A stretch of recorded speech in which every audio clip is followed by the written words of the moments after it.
"Buy me Cowboy, I will You make cut sure on you are freedom. satisfied," said the Apache woman on sale.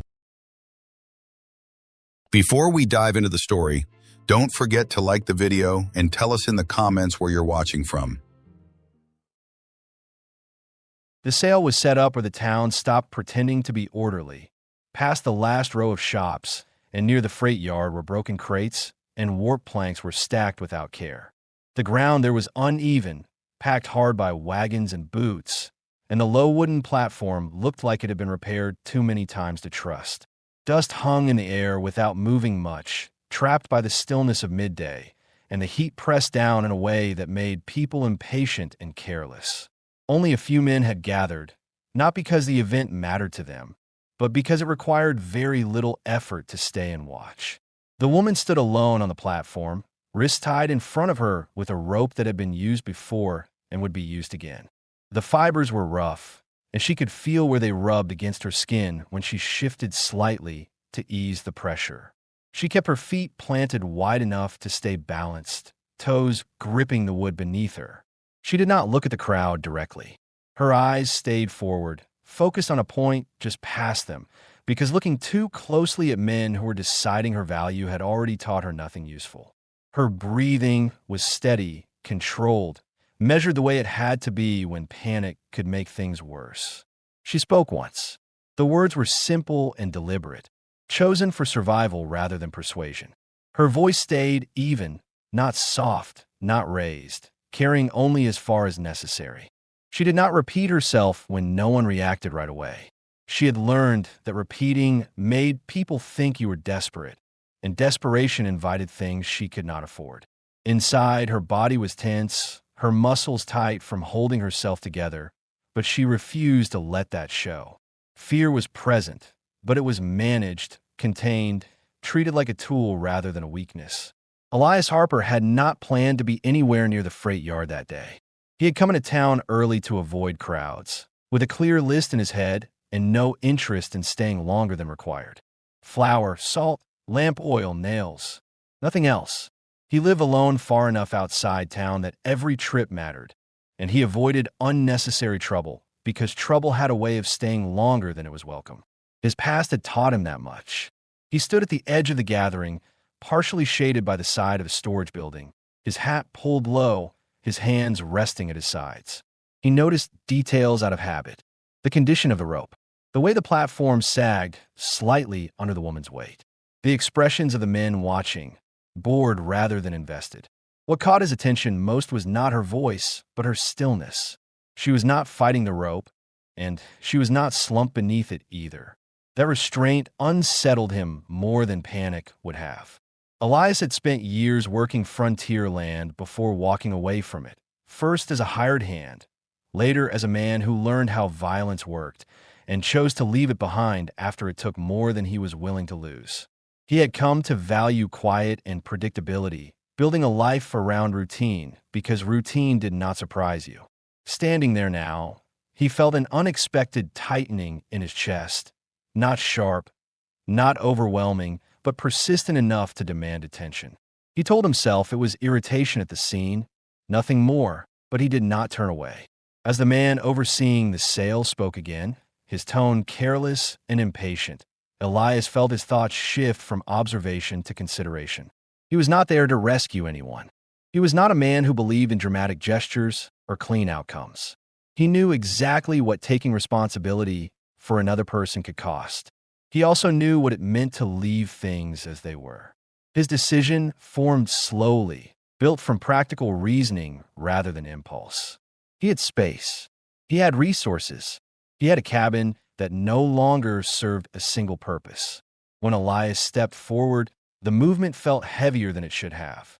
The men noticed him then, briefly assessing him before losing interest, assuming he was just another buyer. He did not negotiate. He placed the money down and waited. When the rope was cut, he did not reach for her arm or guide her step. He moved back, giving her room to adjust, watching as she recalculated what freedom meant in that moment. She stepped down on her own, her legs steady despite the tension still running through her body. She followed him not because she trusted him, but because the alternative had already proven itself. As they walked away from the platform and toward the road out of town, Elias felt the weight of his choice settle fully. This was no longer about supplies or schedules. He had altered his path, and he knew from experience that once a path changed, it rarely returned to what it had been before. They left the town through its eastern edge, not along the main road where wagons passed and eyes lingered, but along a narrower track worn flat by freight carts and men who preferred not to be noticed. The sound of the town faded quickly, replaced by wind brushing through dry grass and the soft creak of leather with each step of the horse. Elias walked ahead at first, leading by habit rather than intention, his shoulders squared, his pace steady enough to set direction without forcing it. He did not look back to check if she followed. He assumed she would, and that assumption carried a quiet weight. The woman kept several steps behind him, close enough to remain under his presence, far enough to protect herself if she needed to change course. The rope marks around her wrists had begun to redden, and she flexed her fingers slowly as they walked, testing circulation without drawing attention to it. Her eyes stayed active, scanning the land around them, measuring distance, noting the absence of cover. She had learned long ago that survival did not end when a transaction did. It only changed shape.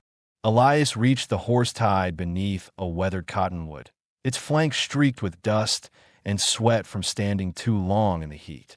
He untied it and rested a hand briefly against its neck, grounding himself in the familiar warmth of the animal before turning back toward her.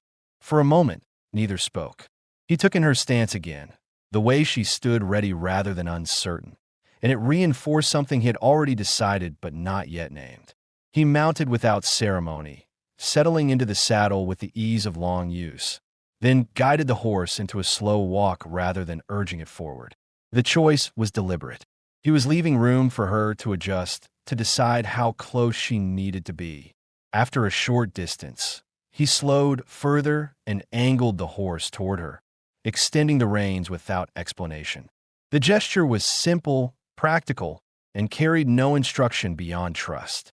She hesitated only long enough to assess his intent, then took them, her grip firm, her posture shifting as she assumed control. They traveled in silence, the land opening wider with every mile. The heat eased as the afternoon stretched on, and the sky seemed larger away from the town's low buildings and tangled wires. Elias watched the horizon while she guided the horse, his attention split between the path ahead and the sound of her steps. He was aware of her presence in a way he had not been aware of another person for years, not intrusive, but constant, like a change in weather you could not ignore. Inside, his thoughts stayed measured, grounded in practicality. He considered what awaited them at the cabin, the adjustments that would need to be made, the risks he had accepted by stepping forward earlier that day. He did not regret the decision, but he did not soften it either. He knew this was not charity. It was responsibility, and responsibility required follow-through. As the cabin came into view, set back against a low rise with open land stretching on all sides, the woman slowed instinctively, her eyes narrowing as she assessed the structure, the surrounding ground, the absence of fences nearby. She noted the single door, the window placement, the lack of visible neighbors. Isolation could mean safety or danger, depending on the man who owned it. Elias dismounted and secured the horse, then gestured toward the water pump with a short motion of his hand, followed by a nod toward the cabin door. Inside, the space was plain but intentional. The table stood clean. The stove held a faint warmth. Everything had a place, and nothing was decorative. Elias set down his pack, pointed once toward the shelf with food supplies, then toward the bed along the wall. He did not assign roles. He did not explain expectations. He stepped back again, physically and deliberately, and allowed the space to speak for him. The woman crossed the threshold slowly, her senses alert, taking in every detail, every sound, every absence. This was not the end of her vigilance, but it was the first place in a long time that did not immediately demand more from her. As Elias stepped outside to tend to the horse, she remained standing in the center of the room, listening to the wind move past the cabin walls, aware that something had shifted, not just in location, but in the direction of her life. Morning arrived quietly, announced only by a gradual change in light that slipped through the small window and spread across the floor in a thin, pale strip. Elias was already awake, seated at the table with his boots on, moving with the controlled economy of someone who had learned to start each day prepared rather than hopeful. He poured water into a pot and set it on the stove, listening to the faint shift of metal as it warmed, his attention steady and deliberate. The presence of another person in the cabin did not startle him, but it did alter the rhythm he had followed for years, and he adjusted without comment. The woman woke later, lifting herself from the blanket near the hearth in stages rather than all at once, testing the air, the sounds, the silence. Her body ached in ways she had learned to ignore, but she noticed immediately that nothing in the room had changed while she slept. No one had stood over her. No one had moved her belongings. That absence of interference eased a tension she had not realized she was carrying. She sat upright and watched Elias from a distance, studying how he moved, how he kept his back to her while preparing food, a choice that suggested confidence rather than carelessness. He placed a tin cup and a small plate on the table beside his own instead of across from it, leaving room without creating distance. He did not announce the meal or gesture toward it. He simply sat and began to eat. After a moment, she joined him, her movements precise, her eyes lifting briefly to assess his expression before lowering again. They ate in silence, the sound of utensils against metal marking time more clearly than words would have. Elias noticed the way she held herself straighter than necessary, as if bracing for a correction that never came. When the dishes were cleared, Elias reached for his coat and nodded toward the door. Outside, the air carried a cooler edge, and the land stretched outward in muted colors, still and waiting. He walked toward the shed without looking back, trusting that she would decide for herself whether to follow. She did, keeping a careful distance, her gaze moving from the tools stacked inside to the open space beyond. He opened the shed door fully and stepped aside, allowing her to see everything at once, nothing hidden, nothing presented as a test. He showed her how the water was drawn, how the buckets were stored, how the latch on the fence tended to stick if pulled too hard. Each instruction was brief, practical, given once. He did not correct her when she lifted the bucket differently than he would have. He watched instead, noting her strength, her balance, the way she adapted quickly to unfamiliar tasks. Inside himself, something shifted, not relief but recognition. She was not waiting to be managed. She was adjusting to survive in a new place. Later, Elias returned to the cabin alone and came back with a pair of boots, worn but solid, their leather stiff from disuse rather than neglect. He set them down near the step without comment and went back to his work. She noticed them immediately but did not touch them until he had moved out of sight. When she finally sat to try them on, she worked her feet into them slowly, tightening the laces herself, standing to test her weight before taking a single step. The ground felt different beneath her then, more certain, less exposed. As the day wore on, they settled into parallel movement rather than shared task, each aware of the other without interference. Elias split wood while she swept the cabin floor, their paths crossing only briefly. While he paused to rest his shoulder, she slowed her movements without being asked, adjusting the pace of the space they shared. He noticed and said nothing, but the awareness stayed with him, quiet and persistent. By late afternoon, the light shifted again, and the cabin held the day's warmth.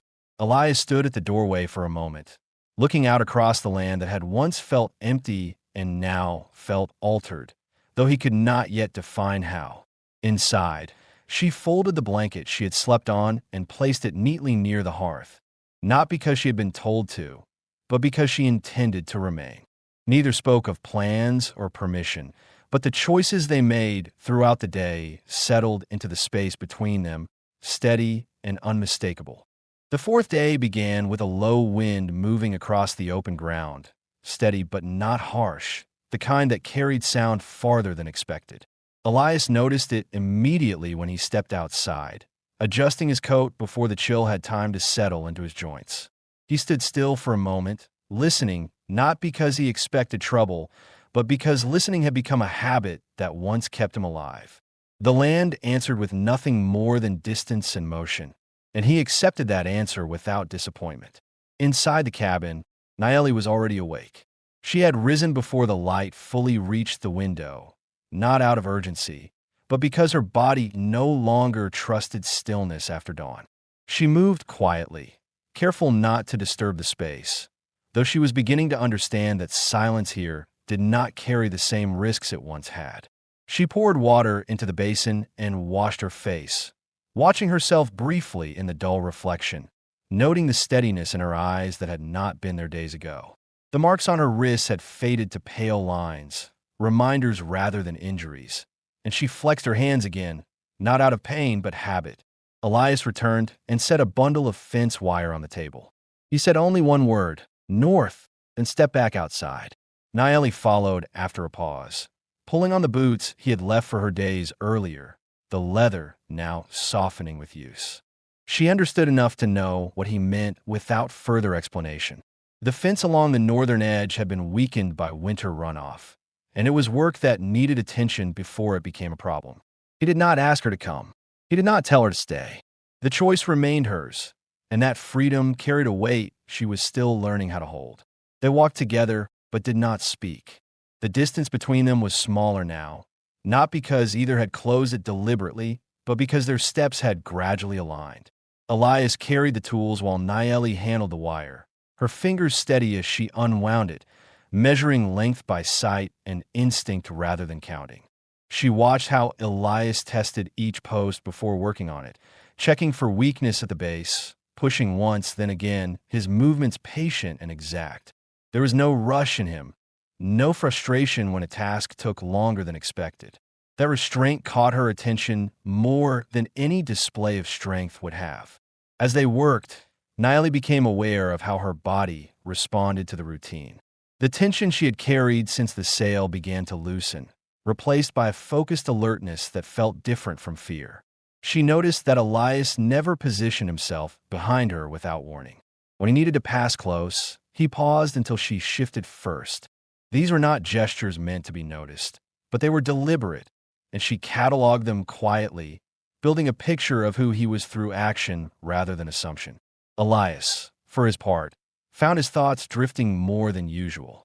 He caught himself watching the way Naeli handled the wire, how she adjusted when it snagged, how she did not curse or hesitate, only recalculated and continued. He had lived alone long enough to forget what shared labor felt like, the subtle coordination that developed without instruction. It unsettled him slightly, not because it was unpleasant, but because it reminded him of something he had decided to leave behind. He pushed the thought aside and focused on the post in front of him, driving it deeper into the ground with measured force. By midday, the wind shifted, carrying the smell of distant heat and dry grass. They paused without discussion, sitting a short distance apart, sharing water from the same canteen without ceremony. Naeli drank first, then handed it back, watching Elias closely as he took it without hesitation. That small act settled something in her chest she had not realized was still unsettled. Trust, she understood, was not built through reassurance, but through moments that passed without harm. On the walk back, Elias spoke again, this time more than a single word. He told her where the storm runoff usually cut through the land, where the ground softened dangerously after heavy rain, and which direction the nearest town lay, if she ever needed it. His voice was calm, factual, carrying no warning or implication. Naeli listened carefully, committing the information to memory, aware that knowledge here meant independence, not control. Back at the cabin, Elias took a piece of wood from the stack and began shaping it with his knife. He worked slowly, shaving it down into a narrow plank, smoothing the edges with care. Naeli watched for a moment before returning inside to prepare food. She noticed how naturally the space divided between them now, how neither felt the need to account for the other's movements. When Elias brought the finished plank inside and fixed it to the wall beside the bed, creating a small shelf, he did not explain its purpose. Naeli understood immediately. She placed her few belongings there later that evening, arranging them with quiet precision. As night settled in, the cabin held warmth and sound differently than it had before. Elias sat at the table, mending a tear in his coat, while Naeli cleaned the cooking pot, setting it back where it belonged. The work was simple, unremarkable, but the rhythm of it carried a sense of permanence neither had expected to feel so soon. Elias glanced toward the shelf once, noting how it had already been claimed, and the sight grounded him more than he anticipated. When they finally settled for the night, the space between them felt intentional rather than cautious. The wind continued outside, brushing against the cabin walls, but inside, everything remained steady. Neither spoke of the future, and neither needed to. The day had introduced a truth that did not require words, that whatever had brought them together was no longer the only thing holding them there. The warning came without sound first, only a change in the way the air behaved, a heaviness that pressed closer to the cabin than it had the day before. Elias felt it as soon as he stepped outside after breakfast, the quiet too arranged, the land holding itself in a way that suggested interruption rather than peace. He paused near the woodpile, not moving, letting his eyes travel across the slope, the fence line, the shallow dip where water gathered after rain. Nothing was visibly wrong, yet his body responded as if it recognized a pattern it had learned years ago and never forgotten. Inside, Naeli was rinsing the basin when she noticed the delay. She did not call out. Instead, she dried her hands slowly and moved toward the doorway, stopping just short of stepping outside. From there, she watched Elias stand still, his posture straight, his weight settled evenly, a stance that was not relaxed but controlled. She had seen men prepare for violence before, often loudly, often with anger. This was different.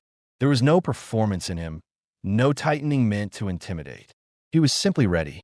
The sound of hoofbeats reached them moments later, not hurried, not cautious, the rhythm of men who assumed they would not be challenged. Two riders came into view from the low trail that cut across the eastern ridge, their horses already lathered from distance. Elias counted them automatically and adjusted his position so that the cabin door remained at his back. He did not look toward Naeli, but he was aware of her presence, of where she stood, of the fact that she had not retreated inside. That knowledge mattered more than he expected. The riders slowed near the fence, not dismounting, their eyes scanning the cabin and the land around it. One of them spoke first, his voice carrying easily, practiced at being heard without effort. He asked about a woman. He described her poorly, but the intent behind the words was clear enough. Elias answered without raising his voice, stating only that no one from town had business there. He did not offer details. He did not explain himself. The response was complete in its restraint. Naeli listened from the doorway, her body still, her attention sharp. She understood immediately that the men were not asking out of concern or curiosity. Their tone held expectation, the assumption that answers would be provided because they were demanded. Her chest tightened, not with panic, but with the familiar calculation of risk. She assessed Elias again, not as the man who had brought her there, but as the man who now stood between her and what she had already endured. She did not know yet whether he would hold that line. The second rider shifted in his saddle and leaned forward slightly, pressing the conversation where the first had left off. He mentioned town authority. He implied obligation. Elias let the words settle without interruption, then replied with fewer words than before. He stated that anyone crossing his fence without permission would be turned away. There was no threat in his voice, but there was finality. The land, the cabin, the space behind him were his responsibility, and he treated them as such. The riders exchanged a look, irritation passing between them quickly. They were used to compliance or fear, and Elias offered neither. One of them glanced past him toward the doorway, catching sight of Naeli for the first time. She met his gaze directly, her expression unreadable, her posture unyielding. She did not step back. She did not lower her eyes.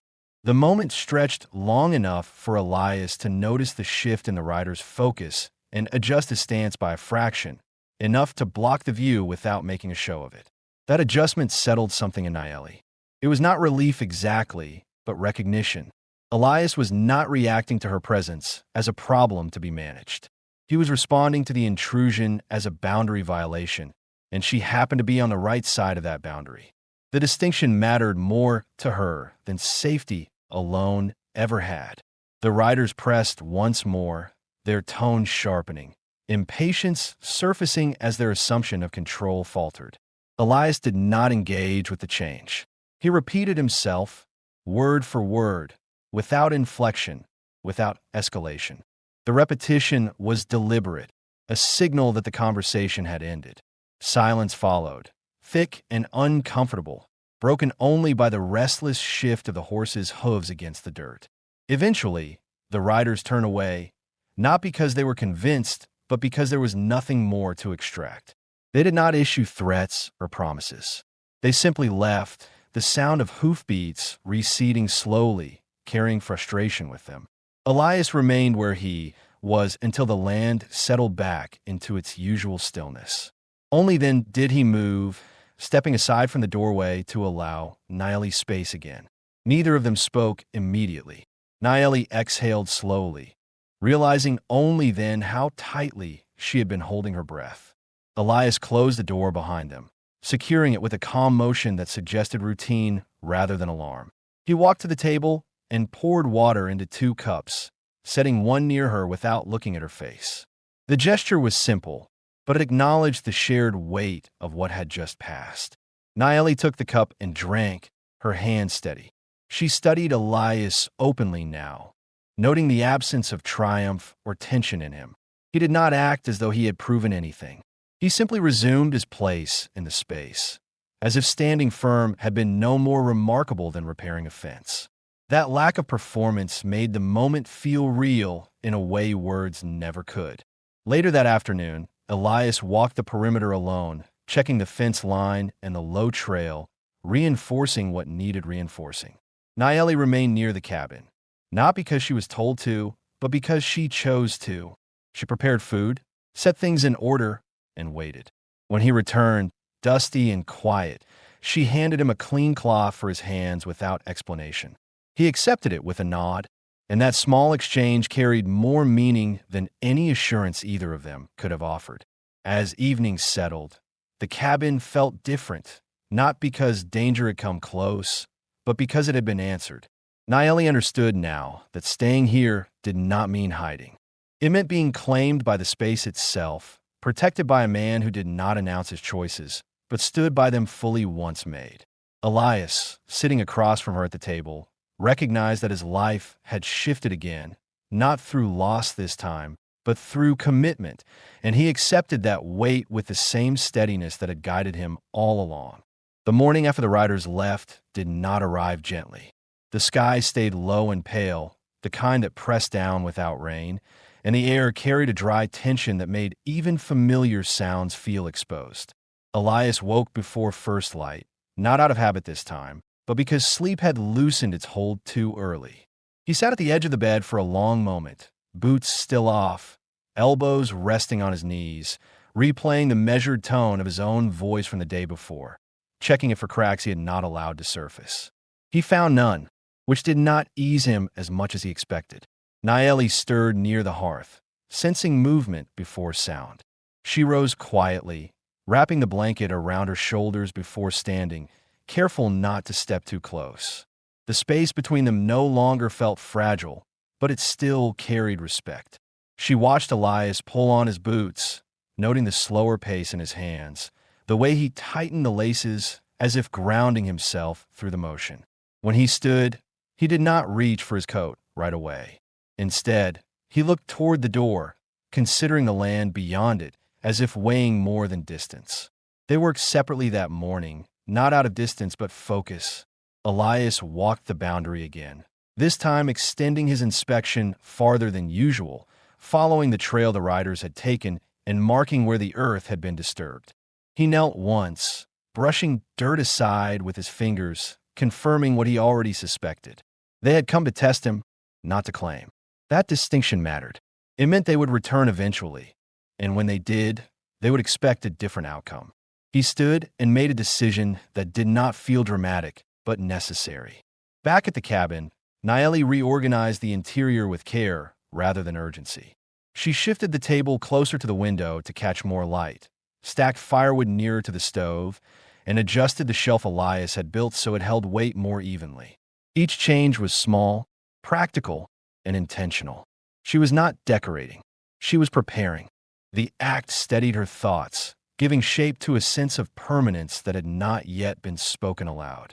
When Elias returned, dust on his boots and a different set to his shoulders, he noticed every adjustment without commenting on any of them.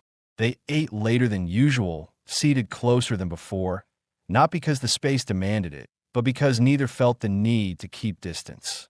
Elias spoke first, his voice low, even carrying no preface. He told her the truth of why he lived where he did, not in fragments, not softened. He had lost people to a dispute that turned violent faster than reason could catch it. He had walked away not because he was afraid, but because he no longer trusted what the frontier rewarded. Isolation had not been a punishment. It had been a solution. Naeli listened without interruption, her eyes steady on his hands as he spoke, reading tension there more than in his face. When he finished, she did not rush to fill the silence. She let it exist, acknowledging what had been offered. Then she told him what had been taken from her, not in detail, but in outcome. Her people scattered, her name traded between strangers. The years spent learning which parts of herself to hide to survive. She spoke plainly, without anger, without appeal. This was not a confession. It was context. Something settled between them then, not comfort, but clarity. Elias understood that what he had offered her so far was not rescue, and what she had accepted was not dependence. They were both standing where they were because they chose to, and choice carried responsibility on both sides. He told her what he planned to do next, not as a command, but as information. He would reinforce the outer fence, extend the line farther into the draw, and make it clear the land was watched. He would not involve the town unless forced. He would not move her unless she asked. Naeli absorbed the plan and responded with one of her own. She would learn the land as thoroughly as he had. She wanted to know where the water shifted during storms, where the ground softened, where sound traveled at night. Elias nodded once, accepting the request without surprise. He handed her a small knife later that afternoon, setting it on the table between them rather than placing it in her hand. The blade was clean, well-balanced, practical. The gesture was not symbolic. It was preparation. As the day wore on, clouds gathered without committing to rain. The light dimmed early, and the wind returned, stronger this time, rattling the cabin walls with insistence. Elias secured the shutters while Naeli tended the fire, adjusting it until the heat stayed even. When a sudden gust forced the door inward before the latch caught, Naeli reacted without freezing, stepping aside rather than back, allowing Elias to close it cleanly. The movement told him more than words ever could. She was no longer bracing for impact. She was responding to environment. Night settled heavy and close. The cabin felt smaller, not confining, but concentrated, every sound amplified by weather and proximity. Elias remained awake longer than usual, seated at the table with his rifle resting nearby, not because he expected an attack, but because vigilance felt appropriate. Naeli sat across from him, mending a tear in her dress with thread she had found among his supplies. She worked carefully, her fingers steady, her focus absolute. At some point, Elias realized he was watching her rather than the door. When the storm finally passed without incident, leaving only wind and distance behind, Elias stood and extinguished the lamp. He did not issue instructions for sleep. He did not retreat into himself. He simply said her name once, confirming her presence. She answered with his, and the exchange felt grounding, mutual. They settled for the night with less space between them than before, not touching, but aligned, their breathing falling into an easy rhythm that spoke of shared ground rather than guarded truce. As darkness deepened, Elias acknowledged something he had resisted naming. His life was no longer organized around avoidance. It was being shaped by inclusion, deliberate and chosen. Naeli, eyes open in the dim, recognized that staying here no longer felt like waiting. It felt like building one quiet decision at a time. The decision to go back toward town did not come suddenly. It formed over several days, shaped by small observations rather than urgency. Elias noticed how supplies diminished faster now that two people shared the cabin, how the last sack of flour sat lighter against the wall, how lamp oil burned longer into the evenings because the nights no longer passed in complete silence. He measured these changes carefully, not as burdens, but as facts that required planning.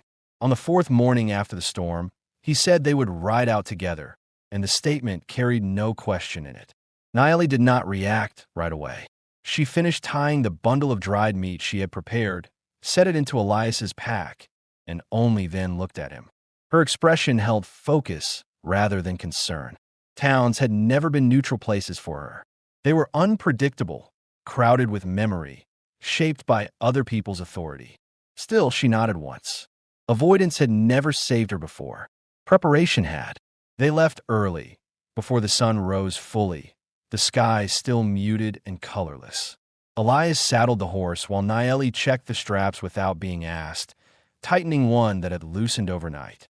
They rode close together, not touching but aligned, their pace matched. The land shifted slowly as they traveled, the open ground narrowing, paths becoming more defined. Elias felt the weight of familiarity return with each mile.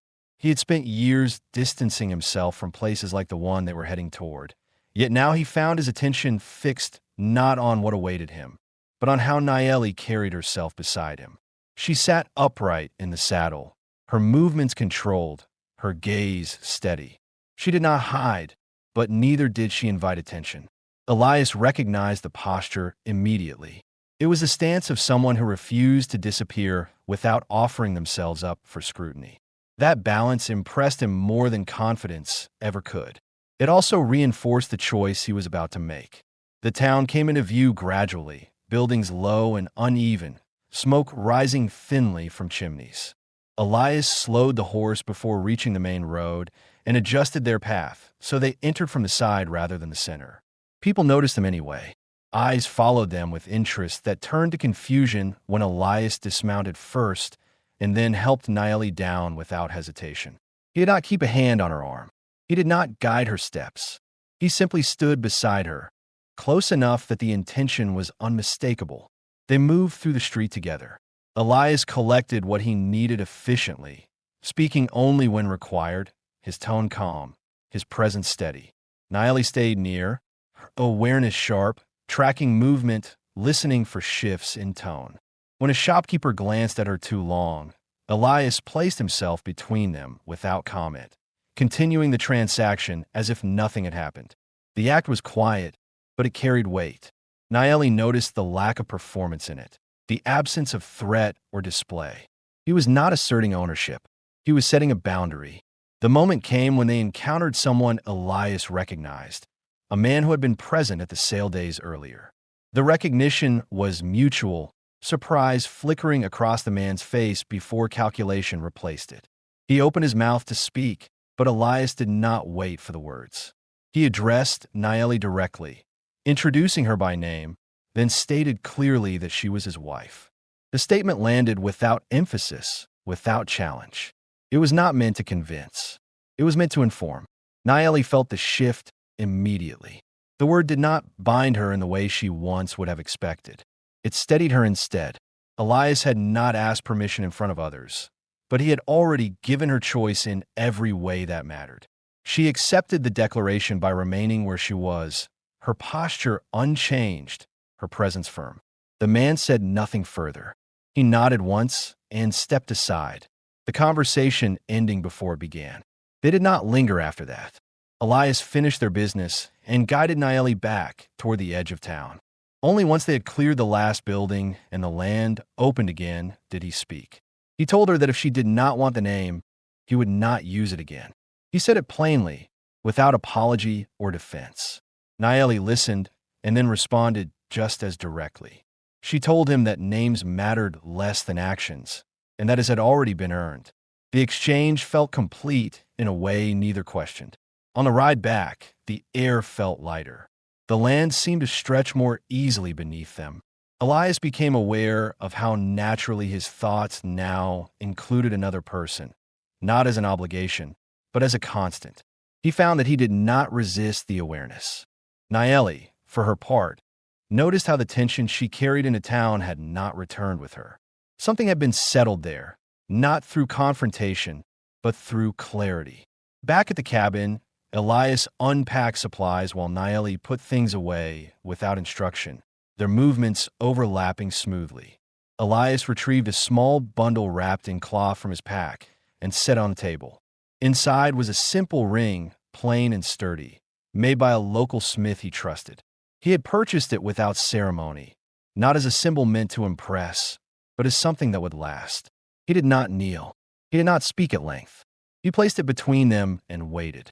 Nayeli picked it up, turning it once in her fingers, feeling its weight. She did not rush the decision.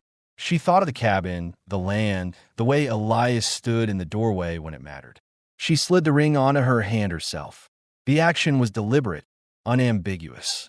Elias watched without speaking, the acceptance settling into him with a sense of rightness he had not expected to feel again.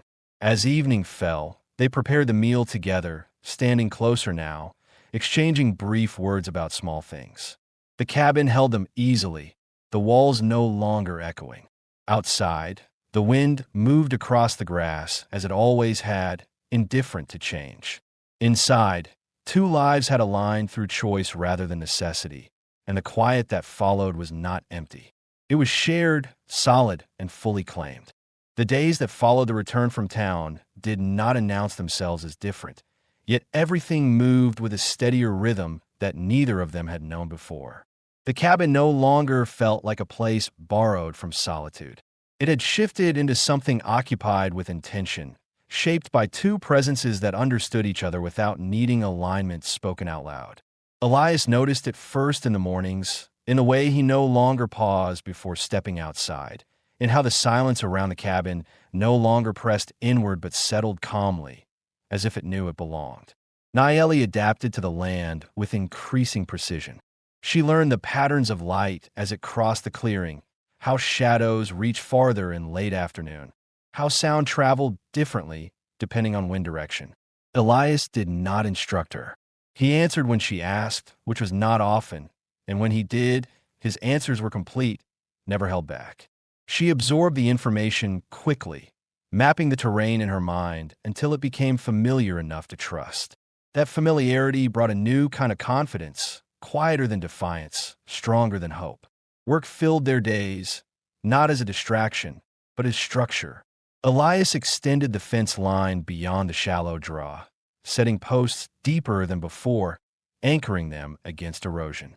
Nayeli assisted without hovering, passing tools when needed, learning the tension of wire by feel rather than measurement. She discovered that Elias worked best without interruption, but welcomed presence, and she adjusted accordingly. He, in turn, learned her pace, recognizing when to slow his own movements so their tasks aligned naturally. Inside the cabin, the changes were subtle but cumulative. Nayeli reorganized storage so heavier items rested lower, balancing the shelves more efficiently. Elias repaired a crack in the wall near the stove, sealing it against future weather. Neither announced these actions. They simply did what needed to be done, trusting the other to notice or not. The space responded by holding warmth longer, by remaining orderly without effort. It felt lived in, not crowded.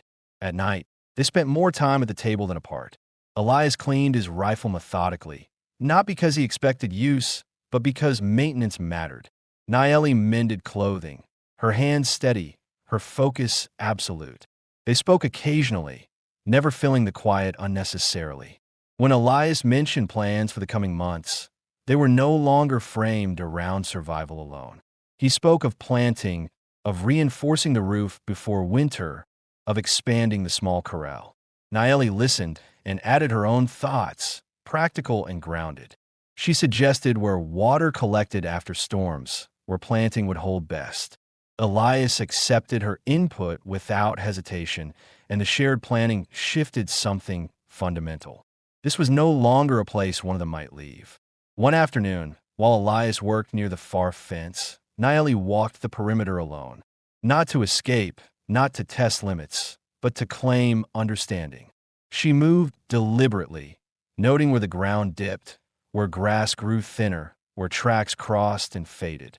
She practiced listening, separating distant sounds from those close enough to matter.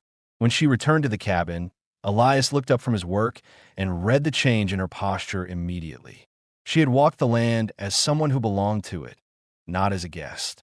That evening, as the sun dropped low and cast long shadows across the clearing, Elias brought out a length of timber he had been setting aside. He worked on it slowly, shaping it into a narrow frame. Nayeli watched from the doorway, recognizing the intention before the form was complete. It was not elaborate. It was functional, designed to sit above the door. When he finished, he mounted it securely, carving their shared name into the wood with steady care. The act was quiet, final, and done without ceremony. Nayeli stood beside him as he worked, her presence enough. The following days deepened that sense of permanence. Elias stopped scanning the horizon as often, his vigilance shifting from constant watchfulness to awareness that responded when needed. Nayeli found herself moving freely within the space, no longer measuring every sound, no longer bracing for interruption. The cabin became a place where her body could rest without remaining alert, a change she recognized only when she realized she had slept through the night without waking once. One morning, Elias returned from checking the outer boundary with a small bundle wrapped in cloth. He sat on the table and unfolded it carefully. Inside was a pair of boots newly repaired, reinforced at the sole, fitted specifically for Nayeli's stride. He had taken them to a smith during their last trip without telling her, not as a surprise, but because the timing felt right. Nayeli touched the leather, testing its strength, understanding the effort behind the choice. She wore them that day, walking the land with a steadiness that felt earned. They spoke of the future more openly now, not in abstract terms, but in sequence. Elias discussed what winter would demand, what could be stored, what would need reinforcing. Nayeli asked questions that reflected commitment rather than caution. She spoke of what staying meant to her, not as obligation, but as decision. Elias listened without interruption, absorbing her words fully. He did not respond immediately. When he did, it was to confirm what had already been demonstrated. He told her she was home. The statement carried no condition. As the season edged closer to change, the land responded with cooler nights and sharper mornings. Elias adjusted the cabin accordingly, sealing gaps, stacking additional firewood. Nayeli prepared dried food and organized supplies with foresight. Their movements overlapped with ease, each anticipating the other's needs without assumption. They had learned how to share space without intrusion, how to support without control. One evening, after a long day, they sat together outside, the air calm, the horizon wide and unthreatening. Elias rested his arm along the back of the bench, close enough that Nayeli could lean if she chose. She did, settling into the space naturally. The contact was unremarkable in the best way, grounded, steady. Elias did not stiffen or pull away. He remained still, allowing the moment to exist without interpretation. As darkness settled, Nayeli realized something quietly significant. She was no longer measuring time in days survived, but in work completed, plans made, moments shared. Elias, feeling the weight of her against him, acknowledged that his solitude had transformed into partnership without conflict or loss. The cabin behind them held the proof of what they had built together, not through declaration, but through consistent choice. When they stood to go inside, Elias reached for Nayeli's hand without thinking. She took it without pause. The action did not feel new or uncertain. It felt like the natural conclusion of everything that had come before, and the beginning of what would continue, steady and unbroken. The first snow arrived earlier than expected, not as a storm, but as a quiet decision made overnight. Elias noticed it before opening the door, the way the light reflected differently through the window, softer, more even, as if the world had been covered carefully rather than buried. When he stepped outside, the ground held a thin, clean layer that muted sound and erased old tracks without hiding the shape of the land beneath. The cabin stood firm against it, unchanged, solid, exactly as it should be. Nayeli joined him moments later, pulling her coat tighter as she took in the view. She did not react with surprise or unease. Instead, she studied the snow the way she studied everything now, assessing what it meant for movement, for work, for the day ahead.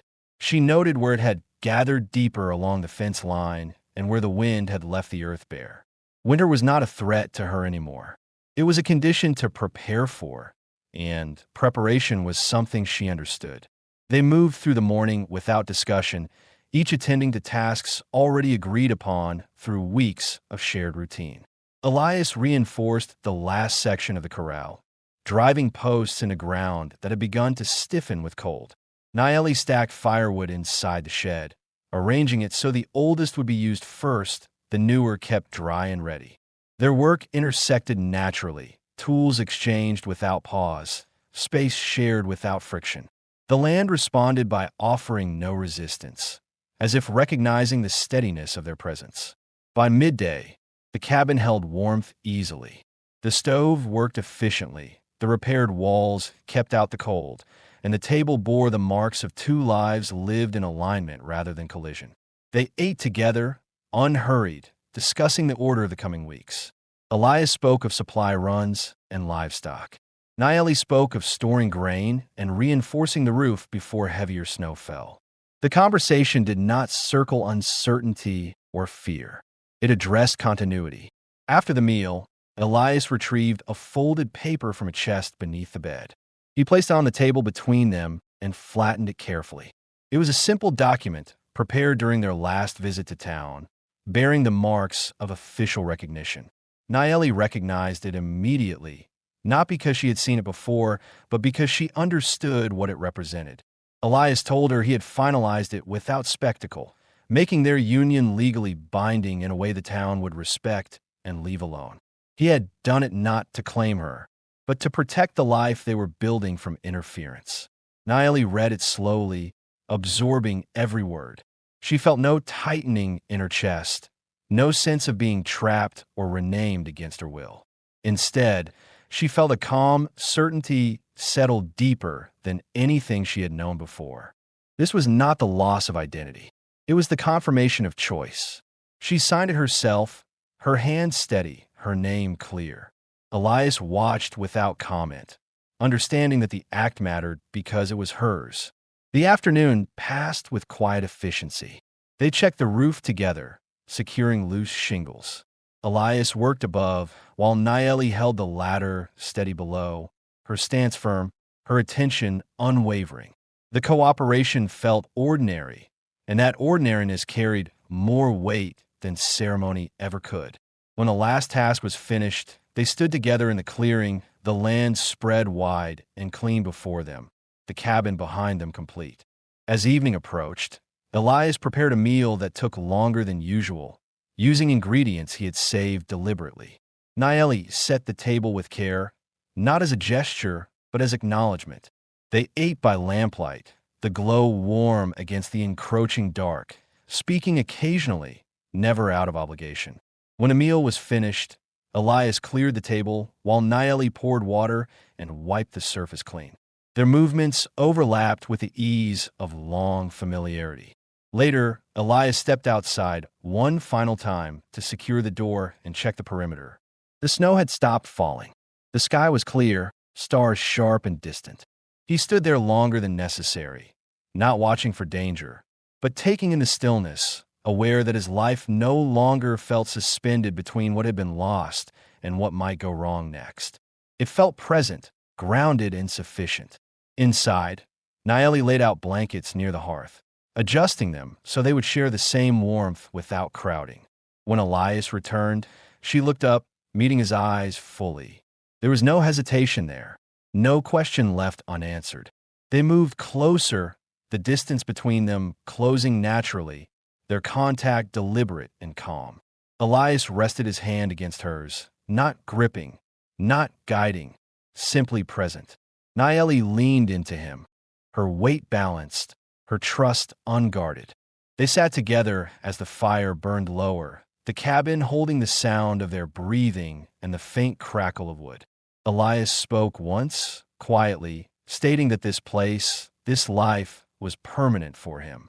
He did not frame it as promise or vow. It was a fact he had chosen and would continue to choose.